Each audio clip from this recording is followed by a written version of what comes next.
magnetic attraction and repulsion to improve the use of indefinite articles and an among the year 3 pupils. Please welcome.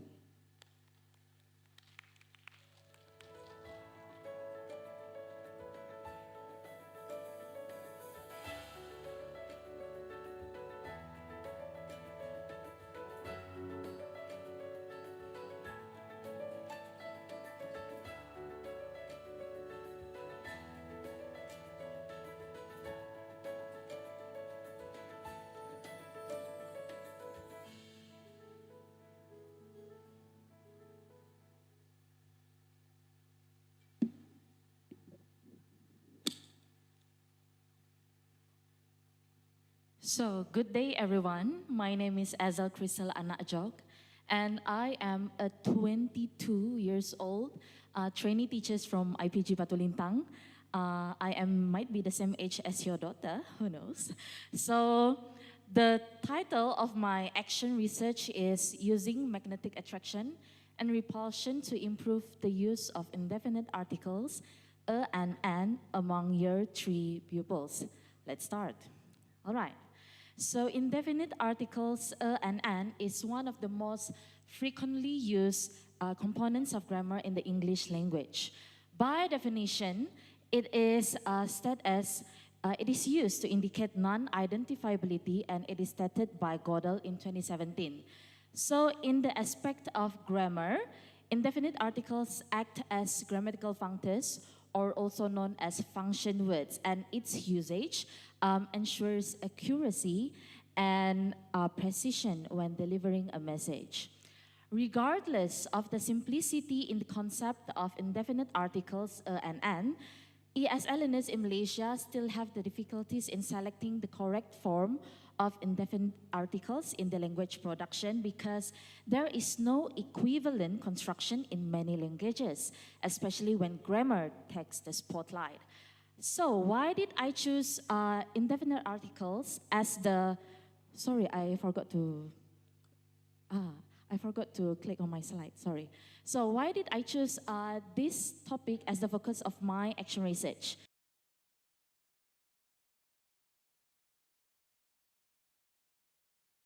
Made by my students during my first phase of practicum in one of the schools in Kuching urban areas. So I decided to use indefinite articles because it is a recurring grammatical errors made by my students. In this slide, I have included two examples of errors pertaining to the selection of indefinite articles. And if you notice, I actually give them a tick, okay? Because using indefinite articles wrongly does not affect the pupil's performance in the exercise, as the language focus of this exercise were action verbs and human body parts. So as long as they were able to give me the correct action verbs and human body parts, so the language objective is achieved. So meaning to say, students tend to overlook on the importance of selecting the correct form of indefinite articles because the absence of articles is not an impediment for them to get their message across. So, following that is a literature map comprised of 4 selected past literatures pertaining to why indefinite articles are frequently incorrectly used by ESL learners. Firstly, ESL learners are using different article system in their L1. Secondly, indefinite articles were not frequently presented as a barrier to communication or understanding when speaking. So the second literature highly supported my reflection during my first phase of practicum. Okay, so the third one, ESL speakers use indefinite articles less accurately when the noun is modified by an adjective. And lastly, English articles are function words, and function words are usually unstressed because when we speak as ESL learners, people put more focus on the semantic aspect rather than the grammatical part. Okay. So the decision to use interdisciplinary approach by adapting the magnetism, attraction, and repulsion concept as the intervention to this issue is due to the parallel connection between the general rules of indefinite articles and the concept of magnetism. And this connection can be seen in such a way that when the north pole of a magnet bar is placed next to a north pole of another magnet bar, it will repel. On the other hand, if a north pole of a magnet bar is placed next to a south pole of a magnet bar, it will attract.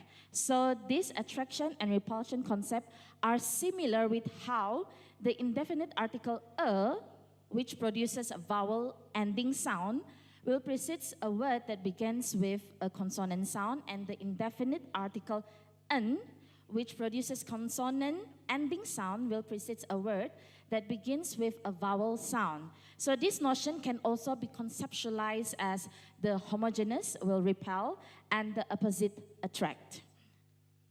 All right, moving on. The images on the right illustrate the layout of my intervention. As you can see, my intervention is fully in physical form because I want to highlight on the importance of using a hands-on approach in my intervention. A hands-on game-based learning package was implemented by integrating an innovative approach through the incorporation of physical neodymium magnets and magnet bars with magnetic phonics board and a magnetic snake and ladder board game. Hence, the physical magnets and phonics flashcards actually function as concrete manipulatives. On the magnet bar, if you pay full attention on the magnet bar, I have labeled the north pole with indefinite article a, and I labeled the south pole with indefinite article n. So after this, we're going to see how does my intervention work. Okay.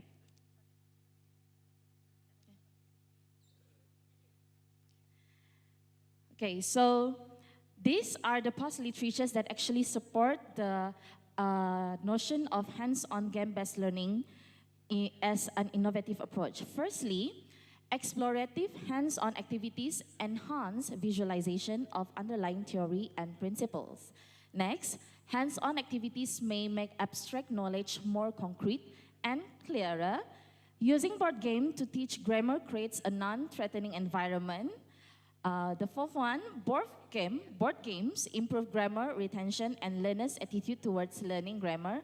And lastly, using objects to introduce a new concept serves as a representation of a relational understanding of the introduced concept, improving learners' conceptual development. So to summarize, the first, second, and fifth literature have the same connotation, which is integrating the concept of hands-on approach with the incorporation of concrete manipulatives will allow the pupils to witness the correlation between the attraction and repulsion magnetism concept with the general rules of indefinite articles and an. And on the other hand, the third and fourth literature highlights on the benefits of using board games to teach grammar. So, in my action research, I have two research objectives, which are to improve Year 3 pupils' use of indefinite articles a and an using magnetic attraction and repulsion concept. And the second one, to improve my pedagogical practice in teaching indefinite articles a and an for Year 3 pupils. So it is also complemented by two research questions, which are, how does the magnetic attraction and repulsion concept help Year 3 pupils to improve their use of indefinite articles a and an in sentences? And how does the magnetic attraction and repulsion concept help me to improve my pedagogical practice in teaching indefinite articles a and an to Year 3 pupils? Moving on. This study is a classroom action research which was guided by the spiral cyclical model as proposed by Camis and McTaggart. So the components of the spiral cyclical model constitutes of 4 stages, namely planning, action, observe, and reflect. In this study, I conducted 2 cycles, and each cycle comprises of 2 sessions. Before the implementation of the intervention, I administered a pre-test to my pupils and used purposive sampling to select my research participants. There are 2 post-tests. The first post-test will be administered after the session, whereas the second post-test will be conducted after the second session. So here I have included 4 pictures. Let us focus on the cycle 1, pictures in the cycle 1. My intervention for the first session in cycle 1 was in the form of phonics flashcards attached to neodymium magnets, and each student was given a magnet bar. The activity was implemented in such a way that the pupils move their magnet bars closer to the phonics flashcards, which was attached to neodymium magnet. Here is where the pupils get to see the attraction and repulsion of the magnet, which represent the attraction between the indefinite articles with consonant sounds and indefinite article n with vowel sounds. As for the second session in cycle 1, they are required to play a snake and ladder magnetic board game. So this magnetic board game functions as a consolidation activity whereby the pupils use the knowledge that they have grasped in the first session to answer the riddles in the snake and ladder magnetic board game. So as for the second cycle, my intervention layout design for the first session in cycle 1 was transformed into a phonics magnetic board and was implemented in the first session of cycle 2. So I have arranged the phonics flashcard neatly on top of the board, and underneath the board there are neodymium magnets. So the reason to these changes is due to the disorganization of the conduct during first session in cycle 1. Because if you can see from the picture, I merely scattered the phonics flashcards in front of the students. So the conduct is quite disorganized, hence why I actually transform it into a phonics flashcards magnetic board. So the use of magnet bars in the new attract and repel activity was replaced with a flipping neodymium counter. The implementation of this intervention is conducted in such a way that the pupils will place the flipping neodymium counter on top of any phonics flashcards on the board, and the flipping neodymium counter, since I have labeled the neodymium with A and N on both sides, they will get to see the flipping effect of the neodymium because the counter is transparent. The implementation of the activity was more organized than the previous cycle's implementation. When the phonics flashcards were neatly arranged on the magnetic board, the participants took turns attracting and repelling the flipping neodymium counter with each phonics flashcards.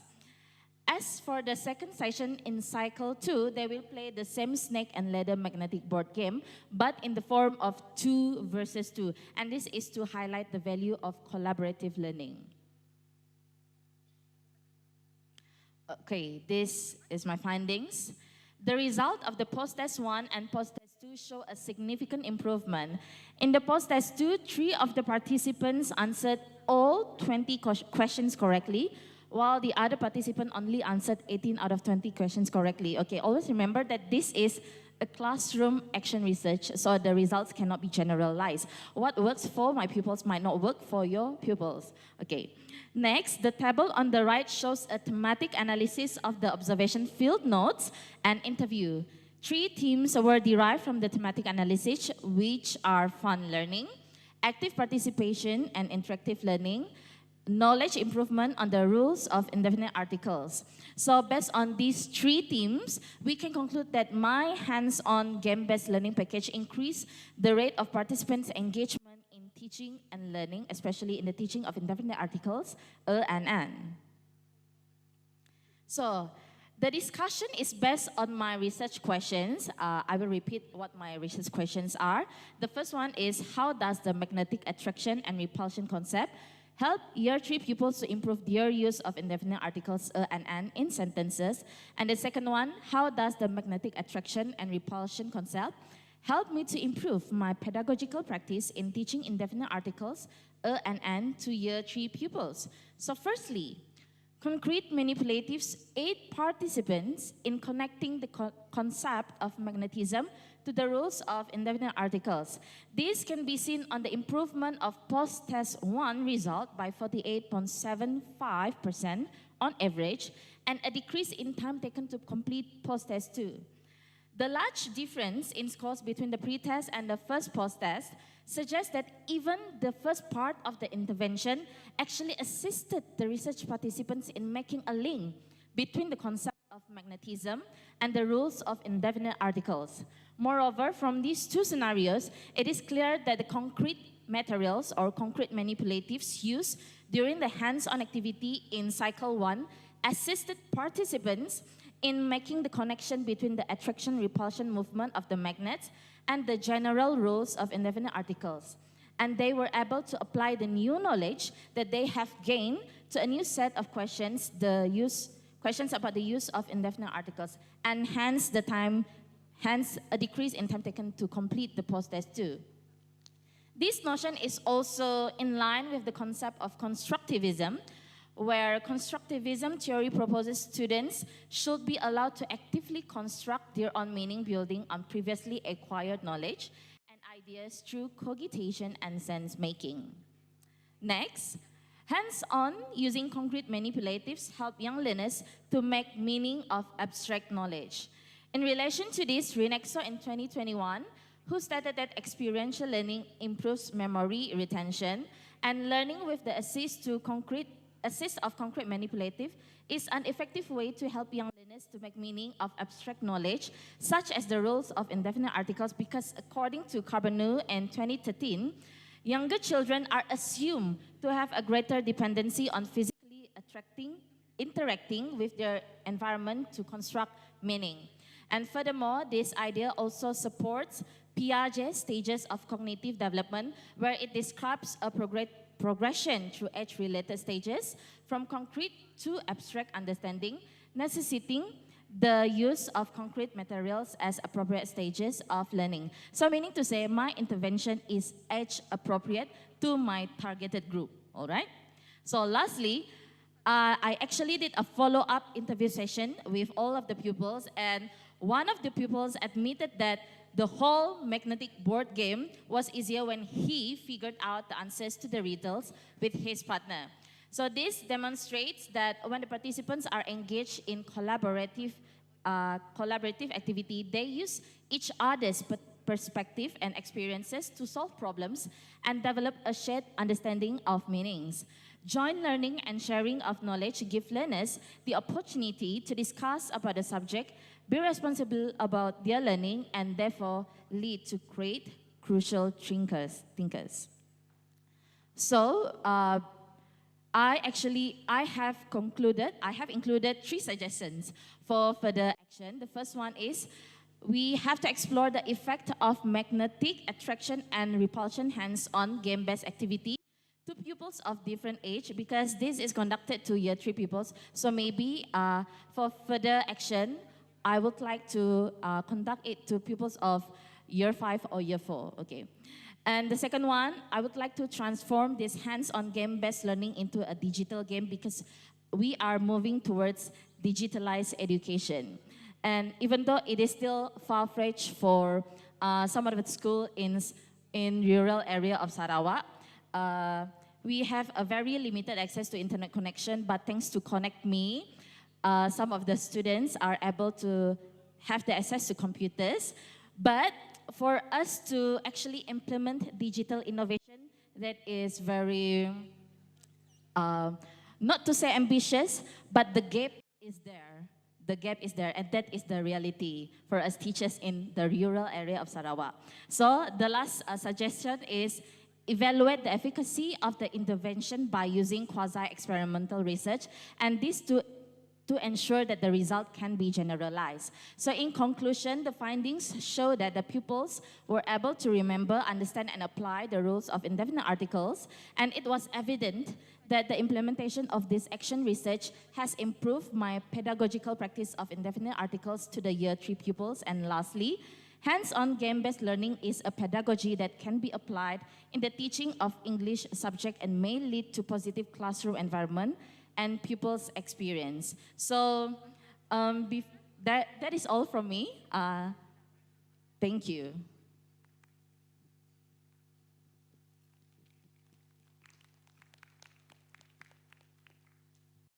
Okay, what an interesting paper just now. So do you have any question for from our floor?